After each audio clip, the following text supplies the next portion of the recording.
Hey, how's it going, guys? Mr. Boss for the win here, and in today's Grand Theft Auto 5 video, we're going to be taking a look back at the days when Grand Theft Auto Online first started.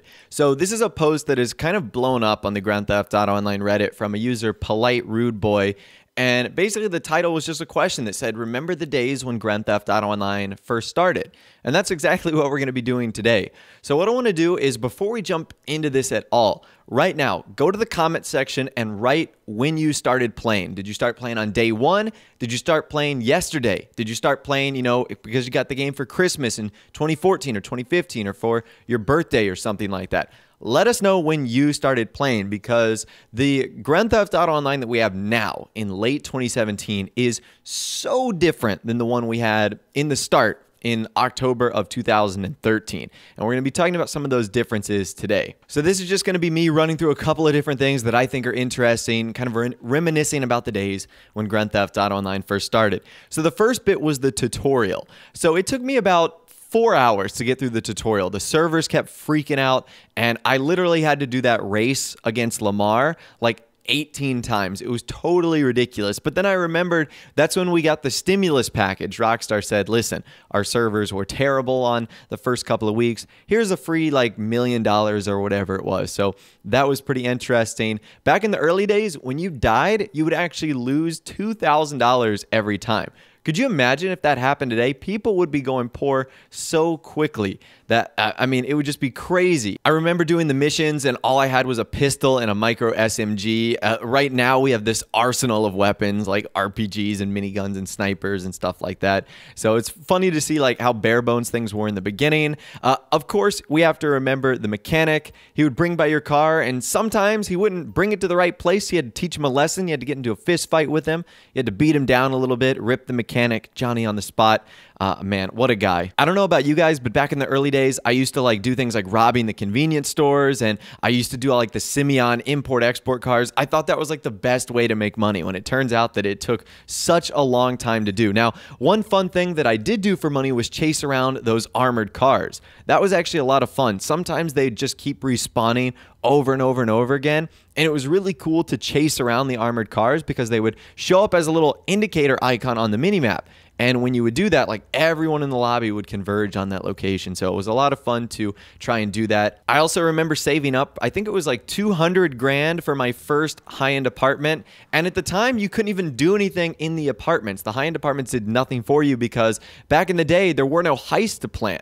So you basically just bought a big apartment to invite all your friends over, and that was pretty much it. That was also back in the day when you couldn't run inside of apartments either, which was really frustrating, because imagine if you couldn't do that now, like you couldn't run inside your vehicle warehouse or your bunker, for goodness sake. It would take you minutes to go from one side to another, which would be incredibly weird. Another thing that was weird is first-person mode. Now, I don't use first-person mode all that much, but I do use it for some particular things, whether I'm inside of a vehicle and I want to check out the interior, or whether I'm, doing something inside of my apartment. Sometimes first-person mode is a little bit easier, and to not have that option at all would certainly be very strange. Also, way back in the day, the missions seemed to be the best way to make money, whether it was Rooftop Rumble or Coveted. I remember doing 16 times Coveted playlists where I would listen to like Spotify in the background and just make an absolute ton of money. It was so much fun to do Rooftop Rumble over and over and over and over again. Like back in the early days,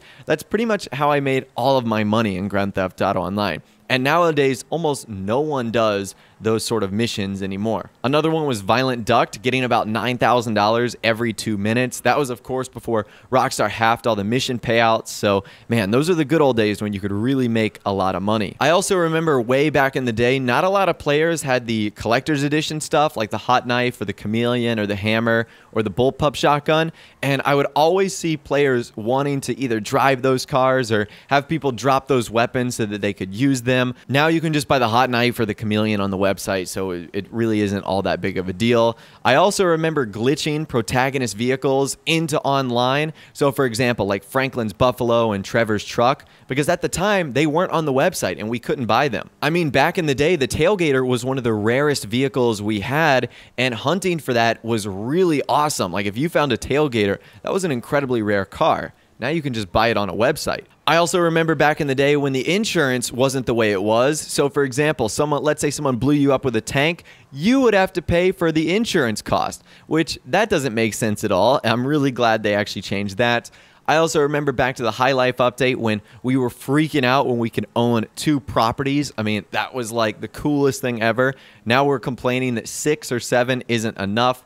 So again, maybe Rockstar will add another property we can buy, but I just remember back in the day when getting 2 was absolutely amazing. I also remember when everyone had to have the adder. It was like the marquee supercar because it was the most expensive in the game. And I also remember when some vehicles like the Rat Loader and the BF Bifta were free. But now, of course, that's no longer the case. And I also remember glitching vehicles into garages, too, like tanks and buzzards, which is funny now because in 2017, we can store buzzards in hangars. But back in the day, if you wanted to keep a buzzard, you had to awkwardly store it in your garage, which was really, really funny. Another thing I miss is North Yankton. The first time I went to North Yankton was around Christmas time in 2013. So getting to experience that with my friends was a ton of fun, just the snowy world up there. And that's something I wish Rockstar would introduce into the game more so today. Like, I know a map expansion is probably unlikely, but being able to go to North Yankton would be super cool. Another thing I miss is the ground fireworks. So they introduced this in the first Independence Day update, the one where they added the musket into the game. Number one, the musket was super cool, but the glorious ground fireworks were awesome. And why they haven't brought that back is so disappointing to me because they were so much fun to be able to put on these amazing fireworks shows on the ground and just do all sorts of crazy stuff like that. I also remember going to the ATM pretty much anytime I made money. So Rockstar would put this notification on the screen that would almost make it sound like you would lose all your cash if you didn't go to the ATM. So now I obviously know I don't really have to go to the ATM, but back in the day I was like, oh my gosh, guys, I got to stop everything I'm doing. Got to go to the ATM, got to store my money, otherwise I'm going to lose it all. So it was just that kind of thinking that I thought was pretty funny. Another thing, the minimap Blips. You guys might not remember this, but back then all the Blips looked the same in all white. No matter what vehicle you were driving, you were flying, you couldn't tell how high or low you were to other players. It was such a different game. Now we have icons for all the different vehicles. If you've been killing people, it turns pink and red.